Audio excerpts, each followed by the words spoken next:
Hi, this is Rico Figliolini. I'm host of Peachtree Corners Life. This is the Peachtree Corners Life show in the city of Peachtree Corners. I'm glad you can join us. Or if you're viewing this on demand, that's great too. And if you're listening to this as a podcast on iHeartRadio, Spotify, or anything else, just leave us a review. We like that because we could go a little further up in those searches when you're searching out for us. I have a special guest today. Before we get to him, I just want to say thank you to Hargray Fiber for being a sponsor of our family of podcasts. They're a fiber company that works with a lot of businesses, small businesses and homes, but they're really involved in the small business community and mid-sized companies here in the city of Peachtree Corners and throughout the Southeast, actually, providing fiber solutions to companies. And especially in this time with COVID-19 and everything we're dealing with, people working from home, in dealing with that, they're doing a great outreach in our community to help everyone. So you can find more information on them at hargrayfiber.com. Now, let's get to our guest, special guest tonight, running for Congress. Yes. We've had one candidate before. He's my second one to talk to find out a little bit more about why he's running for Congress, and this is John Eaves. Hey, John. Hi, Rico. Thank you so much for this wonderful opportunity to talk to you and your listening audience. Well, I appreciate you coming out to be able to do this. Well, coming out, right? We're socially responsible. We're not quite on Zoom, but I'm using something called Switcher Studio, which is letting us do all this and at a safe distance, I guess. Sure. So tell me, John, with what is it, 7 congressional candidates running in this race? And that's just the Democratic side, I think, and there's 6 in the Republican. Yeah. Why do you want to do this? Tell me. Well, as you pointed out, it's a crowded field. It's an open seat. The current congressman in office, the incumbent, is retiring. So it's a lot of competition, a lot of people who want the position. But I think I'm pretty unique in that, number one, Rico, I want your listeners to know that service is just part of my DNA. I've been doing this, helping out people a good part of my adult life. After I graduated from high school, went to Morehouse College. When I got to Morehouse, I rolled up my sleeves. I got in the community. Been doing that ever since. Got into political office 11 years ago as the chairman of Fulton County. After 11 years of service, moved north to Gwinnett, live in Peachtree Corners, and I decided a year ago to run for Congress. And so, to make a long story short, it's about service, it's about leadership, it's about making our communities better, and it's about plotting for our future. Well, I'm glad you feel so good about it. I mean, you're a born Floridian, born and raised in Florida. You've came to Georgia in '95. You've done a lot. I mean, you've been Peace Corps, I think, right? Yes, Regional Director, Peace Corps. And you've been chairman of the Fulton County Board of Commissioners. Yes. So you feel and other things that you've done. I mean, that's I could go through a list. Right. And you're a poli-sci teacher, too, right? Yeah. Political science. Yes. A political junkie, just like me. Maybe. I love it. This is good. So, I feel for you. There's a lot of people running, and then normally this would be a tremendously hard race to run in the normal world, when you're doing door to door, you're doing meetings almost every night, maybe. All of that is gone. Now, how are you doing it now? How are you handling it in the, I can't even say post COVID-19 world because we're still in it. So how are you handling that? How are you campaigning out there? Well, Rico, that's a fair question. I mean, I used to love to play baseball, and I was a great baseball player when I could hit the fastball. But when I got old enough and that curveball started coming, it was hard for me to hit that one. And this is like a curveball. I mean, it's just a major adjustment, and understandably so. People are struggling now, trying to come to grips with the new reality. Right. Politics is not high on their priority. They're worried about putting food on their table, whether their job is going to stay in place. But the fact is, I'm in this race, and my asset is getting out there and knocking on doors and kissing babies and getting in front of people. Right. But now I've got to transform and use the internet, technology, Zoom, telephonic town hall meetings, and use the virtual world to get my message out. That's why this podcast is important, because this is one of many ways that I can get out and share my message and hopefully for the voters just to get a sense of my sincerity and my passion. So it's tough. I mean, fundraising is challenging. Particularly, I talked to a friend of mine last week who said, John, I'm going to stick to my promise to make a contribution to your campaign, but I lost $500,000 in the stock market. I have another friend who I talked to today and says she got furloughed. So it's very difficult for me to ask the potential donor for a contribution when they've lost a lot of money in terms of their retirement savings or their day-to-day living. So it's tough. You have to be sensitive, but I just have to dig down deep and just keep plugging ahead.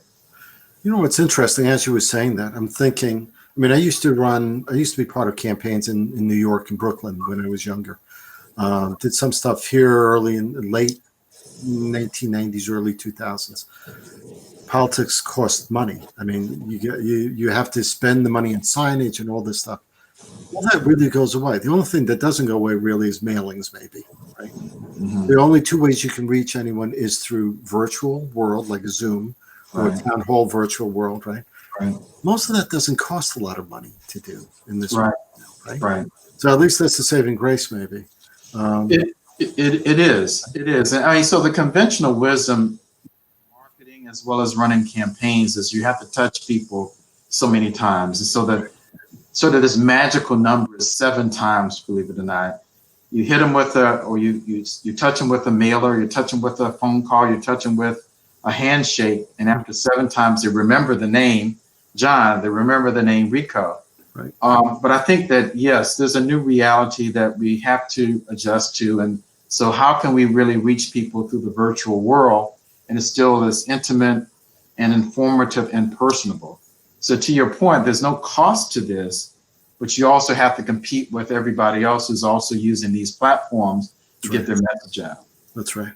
So let's get to that a little bit. Let's talk a little bit about some of the things going on in this world. I mean, obviously, President Trump, who loves to do big mass meetings and at convention centers, and he gets pumped up with that, is not doing it, right? Right. Biden is doing virtual town halls from, if I understand correctly, his basement in Maryland. In Delaware. In Delaware, there you go. And Bernie Sanders is a U.S. Senator. So, I mean, he has some availability there, although they're changing the way they're doing some of those things. So, the economy's changing for a lot of people, not only politicians, obviously, but everyone else. And I feel for them. I feel for the EMT, the fire, the police, but I also feel for the grocer that has to pack the shelves with bread and paper products. All gone this morning at Ingles, by the way. I went out there at 8 o'clock, maybe 6 rolls, 6 packages of toilet paper, and everything else was gone on those shelves. It's a different world. How do you think Americans should react and behave in this, considering where we are right now, considering where Italy is right now, where China, where some of these other countries are, like especially Italy, where it's just so bad there, so many deaths, and New York State with Cuomo, Governor Cuomo, on the air every day. How can what's your perspective? What should we be doing? What can we think about? Where should we go, John? Great question, Rico. I think there's several things we can do. Number one is, what makes the United States unique?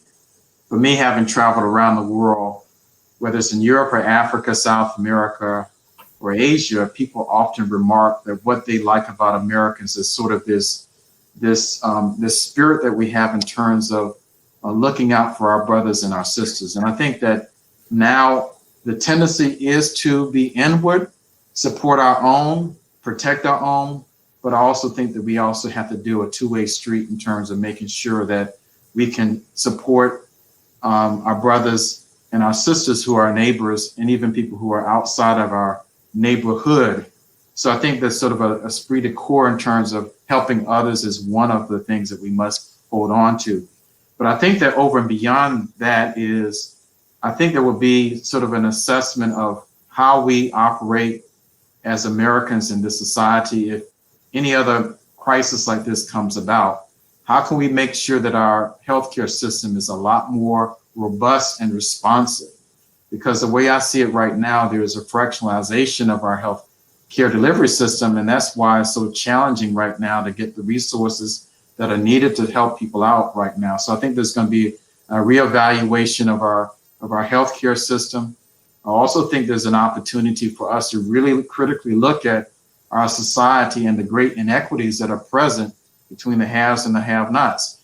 You pointed out the people who are working in Ingles or Publix or Wendy's or Chick-fil-A. Many times those are people who don't have any other means of living, so they have to work these low-paying jobs. Whereas other folks in our society, in our community, whether it's Peachtree Corners or Lawrenceville, a lot of them may have professional jobs that can work at home and are not necessarily in harm's way. So I think the healthcare delivery system will be reassessed, how it can be better and more equitable, and then just society in general. How can we minimize this wealth gap that we have in our society? Because I think it's very clear that people who do not have the means, who have to work, they're potentially putting themselves in harmful situations. Well, they are, and I totally agree with you. I mean, the cashier that has to cash you out, the waste management people that have to pick up the garbage. I mean, that's an essential job. Right. They can't get sick. Utility workers. I mean, they're housing some of these utility workers on site, pretty much, because God forbid they get sick. The specialized jobs, right? They can't do the job. It's not like they could just hire someone to come off the street. God forbid they lose that. Where would the power go? Where would the water come from? Right. So we're not apocalyptic yet. Thank goodness. Hopefully things will work out and this goes away. But the economy has changed, right? It has. So Congress passed a $2 trillion stimulus package last Friday, I believe, signed by the president. So monies will be coming down in terms of I think a $1,200 or $1,500 check for adults who make under $75,000, I believe, and then households and small businesses. But I believe that to a certain degree, that money is, even though it's needed for the economy, for the person who's poor, they need more than that. For the person who may be managing a small business, that $10,000 may be just a drop in the bucket of what's needed. I'm not questioning anything that's given. I think that something should be given, but I think that every size fit all type approach may not necessarily be the best thing in terms of this big gap between those who have and those who do not have. I think that, obviously I think most Americans know the basics, right? The $1,200 for 75,000 and under, $2,400 for a family, married couple, let's say, a couple, $500 per kid. It's one-time payments. This thing looks like it's going to go into May, not just April. It may be June. Right. So I heard one senator say, listen, this is all we could do now. Most of the Senate wants to wait until the end of April to figure out, do we need to do this again? Right. They're waiting piecemeal. It's like they can't even, they're trying to put everything. I know Mnuchin, I think it was Mnuchin, right?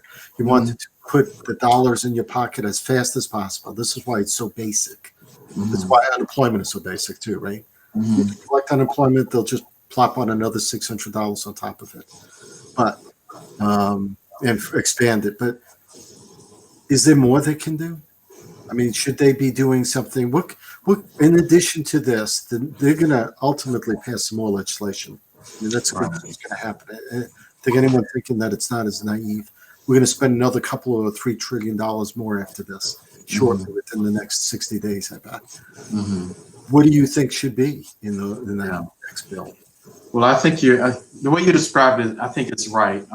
I have heard that the House right now is thinking about the next stimulus package, so that whenever we make it through this initial period, hopefully the House, because of some of the homework they're doing right now, and ultimately the Senate to get on board, that next stimulus package will come about in a lot more seamless way. I think in terms of the coronavirus, we will know within the next 2 weeks how worse this thing is going to get, or whether the social distancing practices and the personal hygiene and the testing is going to lead to sort of a stabilization or flattening of the numbers.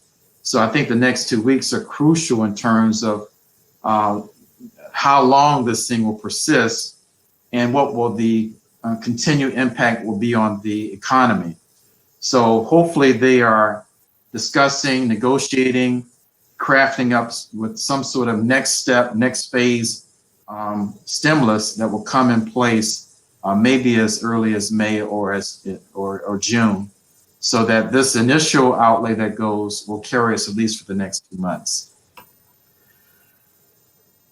The world has changed, right? It has. They're going to be changing the way we're working. Even teleworking is changing, right? The way most people are working from home now. I think there are companies that are figuring out at this point, wow, we don't need these big offices. We can really do this work from home with Zoom and all the rest of the technology. I know my local boss at a small paper. He's thinking we don't need that 2,000 square foot office. We could go get a small office. Everyone can be working from home. Right. World is changing that way. We're going from a gig economy. We're doing this now. So how do some of these other issues that's near and dear to your heart, like immigration, like pathway to citizenship, education, maybe daycare for all or Medicare for all? I know there was a statement made, well, Italy had Medicare for all, and see what happened. I think it's apples to oranges when someone talks like that. But what issues do you see coming to the forefront in this type of world that you would like to attend to, and your positions on those? Yeah. I don't want to sound like a broken record, but I think the thing that really struck me most about this is, and I'm an educator, but how folks who are struggling paycheck to paycheck, their lives tremendously impacted as a result of this virus and the impact on the jobs that they have. And I believe that the American society will benefit better or best when there is more parity in terms of income distribution in our society.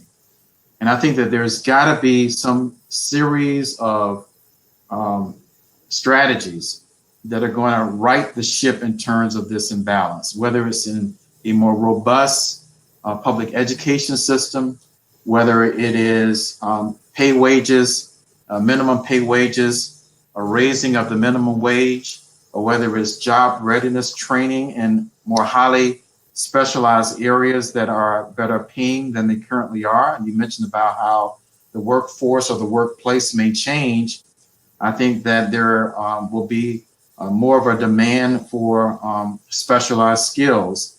And how can we diversify that workforce so that people who are right now perhaps at the bottom third can have those skills to be able to have middle class jobs? So I think that there will be a forcing of how can we better stabilize the bottom third or the bottom 2/3 of our society so that it can be a lot more equitable than it is right now. Yeah, I think I agree with you. I think education has to be certainly a big part of that, whether it's college free, although not everyone needs college, right? Some of the stuff that's in need. Electricians, plumbers, HVAC, people that work power plants and such. Some of it's just certification. Some of it's good, just knowledge, right? Apprenticeship was big in Europe and Germany, and I'm beginning to see some of that here. Beginning to see what used to be called vocational high school when I was younger. They're not calling that anymore. They're calling it maybe blended education or a different way of different phrase, but it's all the same thing, right? It's teaching a kid coming out of high school to be able to do a job. Do you see more of that coming? Yeah, Rico, without question. So you mentioned about German education. So I visited Germany several times, and they have, I think it's called Polytechnic Institutes. I've been to Finland. And technical training is a lot more sexier in many parts of Europe than it is over here. There's a stigma attached to vocational or technical training. Right. But the reality is these individuals who are trained have a skill and they're paid very well. I'm a college professor. I love college education, university education, but you can also have an alternative type of education that is the training of the hands. And I think there has to be more of an acceptance, more of a celebration of those people who go into that track, because they too are valuable people in our society. And so I think that whatever you call it, absent of vocational, which may have had a negative stigma, we have to really begin to think in terms of how we can provide a better and more specialized workforce right now. Yeah, I totally agree with you there. They're high-paying jobs, and many of them too. They just need a skill, right, to be able to attend to them. What about immigration? What about the 12 million plus illegal immigrants or undocumented immigrants that are in the United States? I'm firstborn American generation in my family. My parents came from Italy. They were sponsored. My father had a job when he came here. Not much money, a few dollars in his pocket, but at least he had a job and a place to stay. And he worked his way up. So what do you think about and the immigrant population here? Not only are they hidden in a way, in ICE, afraid of ICE possibly, and now with COVID-19 having to deal with that. Where do you think that should change where we are right now? I do. So like you, I'm a product of the immigrant community. My grandfather immigrated here from Jamaica in 1913, was an honorable man, hardworking man, raised 13 children, most of whom went to college. And so I have a passion and I have a sensitivity towards the immigration or the immigrant community. My grandfather, he lived here, he lived to be 99 years old. God bless him. He was not officially an American citizen. He was undocumented. Really? But he still, he went to Panama, came to New York City, ultimately ended up in Jacksonville, Florida. He was not American a citizen, but he was the most honorable man that I've ever met, and law-abiding and a contributor to society. And so I believe that the 12 million or so that are here who are undocumented, there should be a path towards citizenship. I think that they are already working, contributing to society, paying taxes, working jobs, albeit maybe jobs as landscapers or working in people's homes. Well, but why not provide a pathway to citizenship for all immigrants who are coming in the future? Let's be fair. Let's not be partial towards people from Europe coming in freely and being reluctant about people who are coming from Central America. I think we have to be fair and consistent. We are a society or a country of immigrants. And so I think we need to be fair and consistent. I do think that there may be some sort of criteria so that there is a process, but let's make sure we're fair and consistent with it. Would you think of a process where, for sure, the children of undocumented immigrants could become U.S. citizens, whereas the parents that may be undocumented become permanent residents? I mean, there's a difference, right? Yeah, there is a difference. So I was in office when President Obama was president, and he came up with the Dreamers Act, or the Dreamers position, in terms of protecting those who were born here. And I'm supportive of that. I think that legislation or that policy is sort of caught up in the court system right now. But I think that that children who are the products of those who are undocumented should have a special status because they actually were born here in the United States. Yeah, and you do respect them, because there'll be people asking, I'm sure. You do respect borders. You do believe that America should have borders, and they should be strong borders every sovereign nation has that, right? I agree. I don't think that we need to have a big wall to cross the southern border. Just sort of philosophically against that, because I think that the intention behind the current administration is more negative than positive. But I do think we need to have a process for people to come into this country. Okay. As far as Medicare for all, which is something that Bernie Sanders talks about, and not Biden, of course, and everyone has a variation of that, right? Where you keep your private insurance, but whoever doesn't want to, maybe the rest of them go on Medicare for all, let's say. Or we eliminate private insurance and we have Medicare for all. It's a whole different thing. The economy would shift a little bit, right? Jobs would be, if there's no private companies doing it, then in that industry, that would change, right? Where do you fall on that? What do you believe would be the right way of going? So you asked earlier about the impact of COVID or the coronavirus. Right. I think that one of the things that's going to come out of this crisis is a reassessment of our healthcare delivery system. I think it's apparent that it's fractionalized. There's a degree of inconsistencies in terms of whether you're in an urban environment versus a suburban environment or a rural environment. There's an issue of, the quality of care. There's an issue of the mobilization of resources that are needed where people are. I think that if there's anything that will come along with the reassessment of the healthcare delivery system, I think there may be a case where a Medicare for all type system might not be a bad idea after all. Mm-hmm.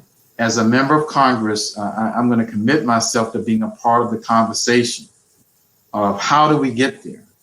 So pre-COVID, I was strongly Obamacare, let's improve it.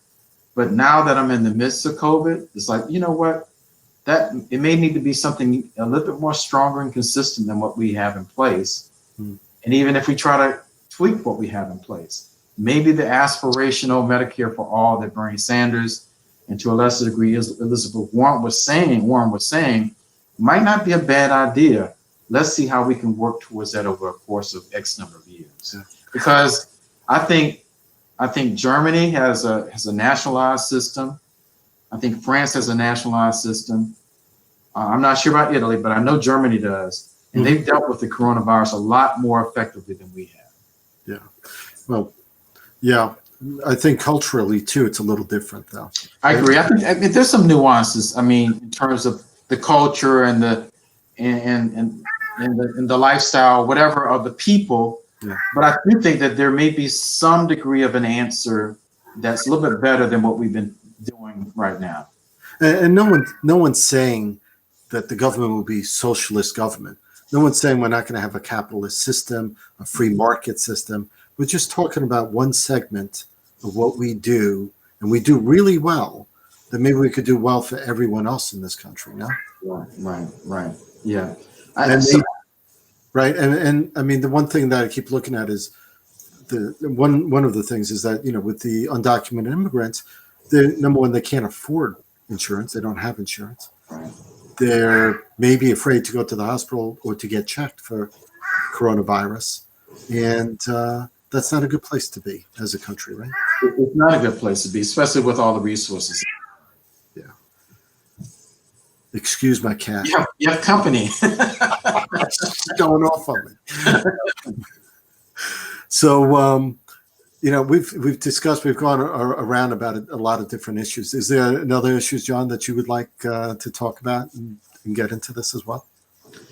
Yeah, I think that the district that I want to represent is a very special district. District 7 is a population of 40,000 people. It's one of the most diverse jurisdictions in the entire country. I think that we have the potential of being a model of how we do it.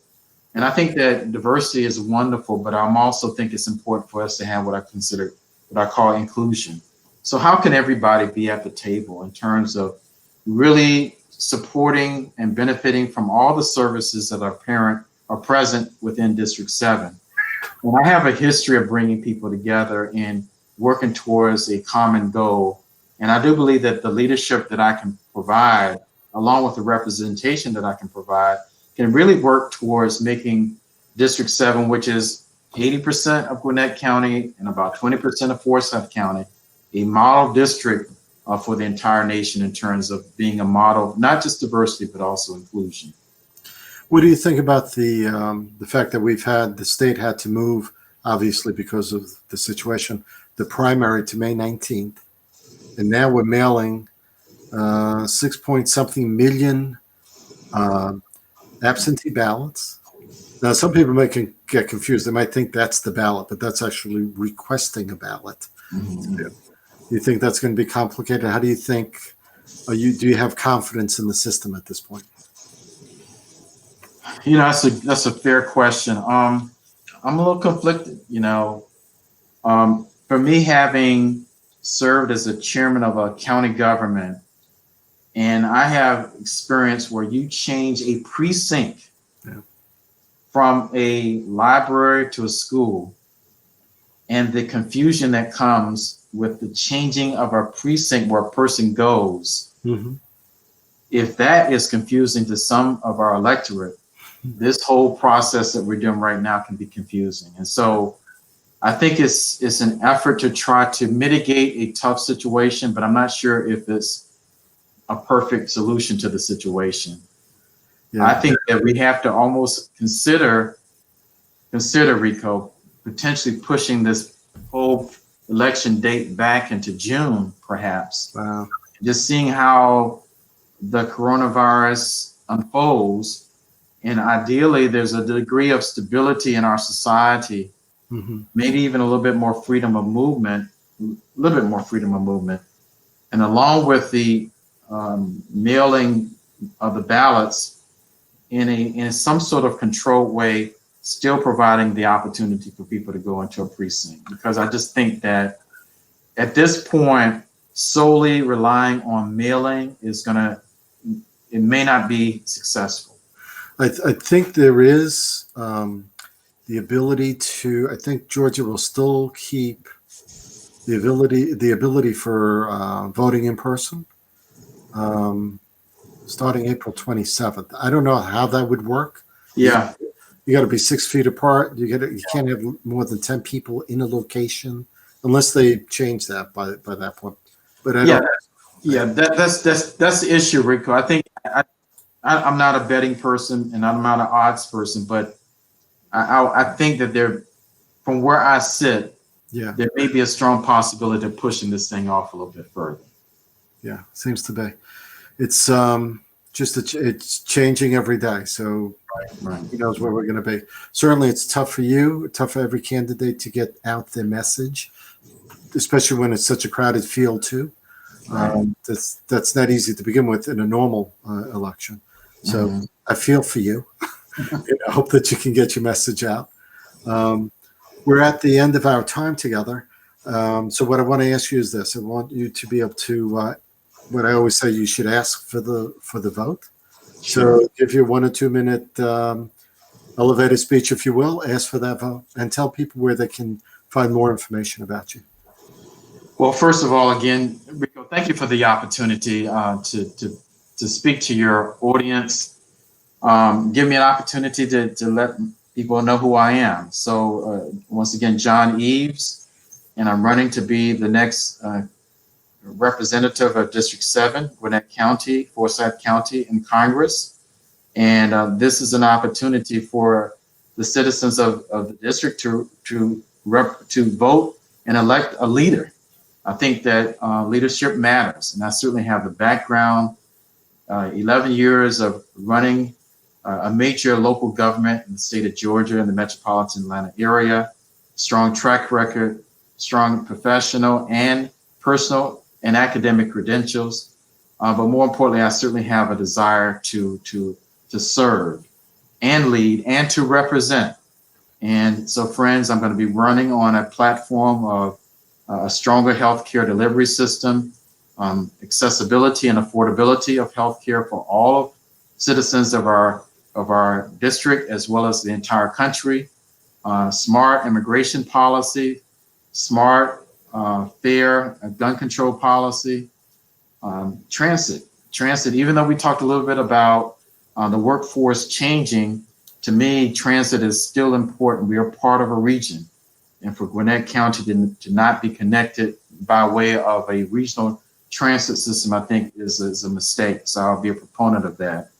But I'm also going to be a strong proponent of small and medium-sized businesses to do all that I can to support them, to make them more vibrant in District 7, but also position them to do procurement with state and local government as well as federal government.